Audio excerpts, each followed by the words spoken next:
খবর শুনছেন Kolkata news TV থেকে। প্রথমে হেডলাইন। গ্রাম কমিটির তালিবানি ফতোয়া, এক ঘরে 19টি পরিবারে দ্বারস্থ মুখ্যমন্ত্রী। সোশ্যাল মিডিয়ার বিরোধীদের তুলনায় কেন পিছিয়ে পড়ছে তৃণমূল, দেবাংশুকে প্রশ্ন মমতার। একই কর্মীর দুটি বেতন, হয় বেতন ফেরত নয়তো চাকরি যাবে, নির্দেশ ফিরহাদের। তৃণমূলের মেগা সমাবেশের দিন বিজেপির কর্মসূচি কি, অন্ধকারে গেরুয়া শিবিরের বিধায়ক সাংসদরা। গম্ভীরের দাবি মানতে বাধ্য হল বোর্ড। ভারতীয় দলে যোগ দিচ্ছেন কেকেআরের 2 সাপোর্ট স্টাফ। বিস্তারিত খবরে যাওয়ার আগে ভিডিওটিতে লাইক দিয়ে চ্যানেলটি কলকাতা নিউজ টিভি সাবস্ক্রাইব করে রাখুন। সিপিএম এবং বিজেপির সোশ্যাল মিডিয়া টিমের কুৎসা রুখতে তৃণমূল কি করছে? শনিবার মুখ্যমন্ত্রীর এই গুরুত্বপূর্ণ প্রশ্নের মুখে পড়লেন তৃণমূল কংগ্রেসের সোশ্যাল মিডিয়া সেলের প্রধান দেবাংশু ভট্টাচার্য। পাশাপাশি বিরোধীদের কাছে বারবার সোশ্যাল মিডিয়ার লড়াইয়ে কেন পিছিয়ে পড়তে হচ্ছে সে কথাও দেবাংশুর কাছে জানতে চান মমতা। তখনই মমতাকে দেবাংশু জানান, দলীয় কর্মীদের মোবাইলের রিচার্জ তারা করে দিতে পারছেন না। এদিন বিকালের দিকে 21শে জুলাইয়ের সভার প্রস্তুতি দেখতে ধর্মতলায় আসেন রাজ্যের মুখ্যমন্ত্রী। সেখানে দলনেত্রীর সঙ্গে সাক্ষাৎ করেন দেবাংশু। মুখ্যমন্ত্রীকে প্রণাম করার পর তিনি জানতে চান সিপিএম ও বিজেপির সোশ্যাল মিডিয়ায় কুৎসা করছে, তৃণমূলের সোশ্যাল মিডিয়া টিম কি করছে। একই সঙ্গে সোশ্যাল মিডিয়া টিমকে আরও সক্রিয় হওয়ার পরামর্শ দেন মমতা। দেবাংশুর দাবি, নেত্রীকে তিনি জানিয়েছেন বিজেপি সিপিএম এর অনেক আর্থিক বল আছে, ওদের সঙ্গে ওখানেই তৃণমূল পেরে উঠছে না, দলীয় কর্মীদের একটা রিচার্জ পর্যন্ত করে দিতে পারছে না তারা। এরপর মমতা দেবাংশুকে বলেন, আগামী দিনে কিভাবে বিষয়টির মোকাবেলা করা যায় তা দেখতে হবে। এদিন ব্যক্তিগত আলাপচারিতায় তমলুকের ভোট প্রসঙ্গে উঠে আসে দুজনের মধ্যে। দেবাংশু জানান, অনেক চেষ্টা করেছে তারপরেও পারেননি। এরপরে মুখ্যমন্ত্রীর সামনে কেঁদে ফেলেন দেবাংশু। মমতা বলেন, আমি জানি ওরা সব কিনে নিয়েছিল, ওদের টাকা অনেক, তুই ভালো কাজ করছিস, তবে বিধানসভা প্রতিশোধ নিতে হবে, এখন থেকেই প্রস্তুত হও। এদিন মুখ্যমন্ত্রী চলে যাওয়ার পর সাংবাদিকদের সঙ্গে কথা বলতে গিয়ে দেবাংশু জানিয়েছেন দলনেত্রী সোশ্যাল মিডিয়ার টিমকে আরো শক্তিশালী করার কথা বলেছেন। একই সঙ্গে লোকসভা নির্বাচনের তমলুক কেন্দ্রে তিনি যে চেষ্টা করেছেন তাও বলেছেন দলনেত্রী। পাশাপাশি এখন থেকেই বিধানসভা নির্বাচনের জন্য প্রস্তুতি নেওয়ার নির্দেশও দিয়েছেন নেত্রী। গ্রাম কমিটির মাতব্বরদের তালিবানি ফতোয়ার জেরে 19টি পরিবার একঘরে। কার্যত পুলিশ আইন আদালত কোনো কিছুর ভ্রুক্ষেপ করা হয়নি বলেই চলে। ঘটনাটি পূর্ব মেদিনীপুরের নন্দকুমার থানা এলাকার। ওই পরিবারগুলি গ্রাম কমিটির মাতব্বরদের বিরুদ্ধে মুখ্যমন্ত্রীর দ্বারস্থ হয়েছে। এদিকে ওই অভিযোগ অস্বীকার করেছেন গ্রাম কমিটির বর্তমান সভাপতি রঞ্জিত হাজরা। তার দাবি, এই নিয়ম আগে থেকে চলে আসছে। কি নির্দেশ দিয়েছেন গ্রাম কমিটির মাতব্বররা?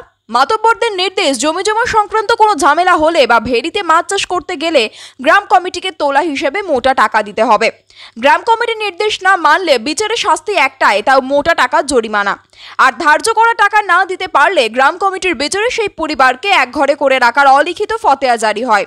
এমন নির্দেশে পূর্ব মেদিনীপুরের নন্দকুমার থানার সন্দলপুর গ্রামে একঘরে 19টি পরিবার। ওই পরিবারগুলি গ্রামের কোনো অনুষ্ঠান কিংবা পুজো পার্বণে যোগ দিতে পারবে না।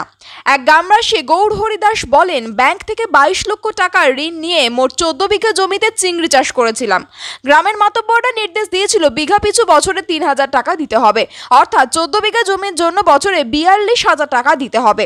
সেই মতো গৌড়হরি গ্রাম কমিটিকে 42,000 টাকা করে দিতেন। তারপর 1 বছর চাষে ক্ষতি হওয়ায় তিনি টাকা দিতে পারেননি। এই অবস্থায় গ্রাম কমিটি চাষ বন্ধ করার নির্দেশ দেয়। চাষবাস বন্ধের ফলে আর্থিক ক্ষতির মুখোমুখি হতে হয় গৌড়হরি দাসকে। এখন ব্যাংকের ঋণ শোধ করতে না পারায় ব্যাংক থেকে ইতিমধ্যে নোটিশ এসেছে। এমতো অবস্থায় গৌড়হরি কি করবেন তা খুঁজে পাচ্ছেন না। আরেক গ্রামবাসী সুদর্শন দাসের অভিযোগ, পারিবারিক সম্পত্তি নিয়ে ভাইয়ে ভাইয়ে ঝামেলা বেঁধেছিল। এই অবস্থায় বিবাদ মেটাতে প্রথমে গ্রাম কমিটির শরণাপন্ন হয়েছিলেন সুদর্শন। গ্রাম কমিটির সমস্যার সমাধান করতে না পারায় আদালতের দ্বারস্থ হন তিনি। কিন্তু সুদর্শন দাস কেন আদালতের দ্বারস্থ হয়েছেন, এই অভিযোগ তুলে সুদর্শন দাসকেও গ্রাম কমিটি একঘরে করে রেখেছে বলে অভিযোগ। শুধু যে একঘরে করে রেখেছে তাই নয়, গ্রাম কমিটির মাতব্বররা সুদর্শন দাসের বিদ্যুতের ও জলের সংযোগও বন্ধ করে দেয়। গ্রাম কমিটির অত্যাচার এতটাই চরম পর্যায়ে পৌঁছেছে যে শেষে 19টি পরিবার একত্রে বিডিও, বিধায়ক ও জেলা পুলিশ সুপারের কাছে অভিযোগ জানিয়েছে। তাতে কোনো সুরাহা হয়নি। তাই এবার বাধ্য হয়ে মুখ্যমন্ত্রীর দ্বারস্থ হয়েছে এই নির্যাতিত পরিবারগুলি। যদিও এই বিষয়ে গ্রাম কমিটির বর্তমান সভাপতি রঞ্জিত হাজরা জানান, তিনি এই নিয়ম চালু করেননি। তার পূর্বতন গ্রাম কমিটির সভাপতির সম্পাদক এই সমস্ত নিয়ম চালু করেছিলেন। তাদের নিয়ম অনুযায়ী এখনও এইসব চলে আসছে, কিন্তু জরিমানার কথা সঠিক নয়। তবে এই বিষয়ে প্রশাসনের কাছ থেকে কোনো প্রতিক্রিয়া পাওয়া যায়নি। অস্থায়ী কর্মীদের পরিচয়পত্র তৈরি করতে গিয়ে হাতে এসেছে নয়া কেলেঙ্কারি, যা দেখে তাজ্জব আধিকারিকরা। একজন অস্থায়ী কর্মীর 2 বিভাগের কর্মী তালিকায় নাম রয়েছে। মাসের পর মাস ধরে 2টি বিভাগ থেকেই বেতন তুলছেন ওই কর্মী। এই ঘটনায় এবার কড়া পদক্ষেপের নির্দেশ দিলেন মেয়র ফিরহাদ হাকিম। শনিবার তিনি বলেন, অভিযুক্ত কর্মীদের হয় অতিরিক্ত বেতন ফেরত দিতে হবে, না হলে চাকরি যাবে। সম্প্রতি এমন একটি ঘটনা নজরে এসেছে কলকাতা পুর নিগমের আধিকারিকদের।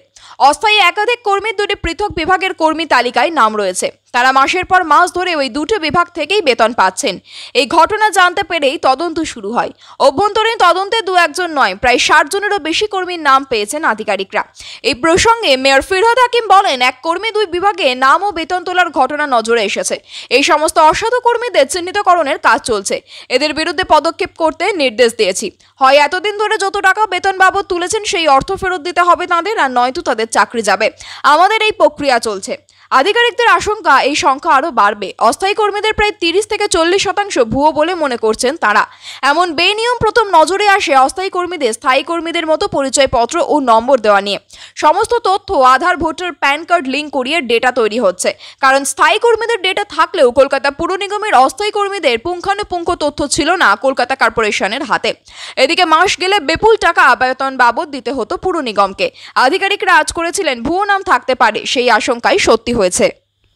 এই বিষয়ে দলের প্রাক্তন সাংসদ তথা প্রাক্তন রাজ্য সভাপতি দিলীপ ঘোষ জানান, এই কর্মসূচির বিষয়ে তিনি কিছুই জানেন না। তার কথায় সাংগঠনিক সমন্বয়ের অভাব রয়েছে কিনা সেটা দল বলতে পারবে। অন্যদিকে রানাঘাটের সাংসদ জগন্নাথ সরকারকে যোগাযোগ করা হলে তিনি বলেন, আমি আপনাদের কাছেই এটা প্রথম শুনলাম। দল সূচনা দিলে পালন করা হবে। দলের পক্ষ থেকে আমাকে কিছু জানানো হয়নি। আবার কলকাতা উত্তরের জেলা সভাপতি তমগ্ন ঘোষ জানান, 21শে জুলাই বিভিন্ন থানার সামনে বিক্ষোভ পরিদর্শন করা হবে।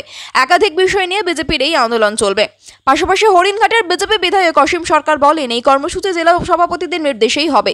সাংগঠনিক স্তরে আমাদের যে নির্দেশ দেওয়া হবে সেভাবেই আমরা পালন করব। তবে আমার কাছে এখনো জেলা সভাপতি মারফত কোনো নির্দেশ আসেনি। বিজেপির বারাসাত লোকসভার কো-কনভেনার তথা জেলার রাজ্য কমিটির সদস্য অনুপম ঘোষ জানান, জেলাগতভাবে একটি বৈঠক রয়েছে। শনিবার রাতের মধ্যে সকলেই এই বিষয়টি জানতে পারবেন বলে মনে হচ্ছে। প্রসঙ্গত 21শে জুলাই থেকে 26শে জুলাই পর্যন্ত গণতন্ত্র হত্যা দিবস পালন করবে বিজেপি। মূলত লোকসভা নির্বাচনে বৈধ ভোটারদের ভোট দিতে দেওয়া হয়নি, এই দাবিকে সামনে রেখেই হবে আন্দোলন। পাশাপাশি এই ধরনের আরো কয়েকটি ইস্যুকে হাতিয়ার করে লাগাতার আন্দোলনেও নামবে বিজেপি। এই কর্মসূচির অঙ্গ হিসেবে আগামী 26শে জুলাই বিদ্যুতের মাশুল অস্বাভাবিক বৃদ্ধি পাওয়ার বিরোধিতা করে পথে নামছে বঙ্গ বিজেপি। মুরলীধর সেন লেন থেকে ধর্মতলার ভিক্টোরিয়া হাউস অর্থাৎ সিএসএ অফিস পর্যন্ত বিক্ষোভ মিছিলের ডাক দেওয়া হয়েছে। টিম ইন্ডিয়ার নবহিটসের গৌতম গম্ভীরের সহকারী হিসেবে শ্রীলঙ্কায় দেখা যাবে অভিষেক নায়ার ও রায়ান দুষ্কাতেকে। যদিও ভারতীয় ক্রিকেট কন্ট্রোল বোর্ডের তরফ থেকে গম্ভীরের সহকারীদের নাম ঘোষণা এখনো করা হয়নি। ক্রিকেট সংক্রান্ত একটি ওয়েবসাইটের খবর অনুযায়ী ফিল্ডিং কোচ হিসেবে টিম ইন্ডিয়ার সঙ্গে থাকছেন দিলীপই। প্রতিবেদন অনুযায়ী দিলীপ তার কার্যকর ফিল্ডিং ড্রিলস এবং টিম বাউন্ডিং অনুশীলনের জন্য পরিচিত। প্রতিযোগিতামূলক পরিবেশে তা অত্যন্ত গুরুত্বপূর্ণ। অভিষেক নায়ার ও দুষ্কাতের অগাধ অভিজ্ঞতা কাজে লাগবে। গত মরশুমে কলকাতা নাইট রাইডার্সে গম্ভীরের সঙ্গে কাজ করেছেন তারা। রিপোর্ট অনুযায়ী প্রাক্তন দক্ষিণ African pacer Morne Morkel bowling coach হওয়ার দৌড়ে এগিয়ে। বছর 2 আগে লখনৌ সুপার জায়ান্টসে গৌতম গম্ভীরের সঙ্গে কাজ করেছেন মর্নি মর্কেল। দিলীপ ও নায়ার দলের সঙ্গে দ্রুতই যোগ দেবেন, কিন্তু দুষ্কাতে কবে যোগ দেবেন সেটা অনিশ্চিত। লস অ্যাঞ্জেলস নাইট রাইডার্সের কোচিং স্টাফ হিসেবে এখন কাজ করছেন দুষ্কাতে।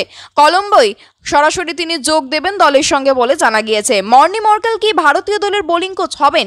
বোর্ডের সঙ্গে এ নিয়ে আলোচনার পরই স্থির হবে টিম ইন্ডিয়ার বোলিং কোচ কে হবেন।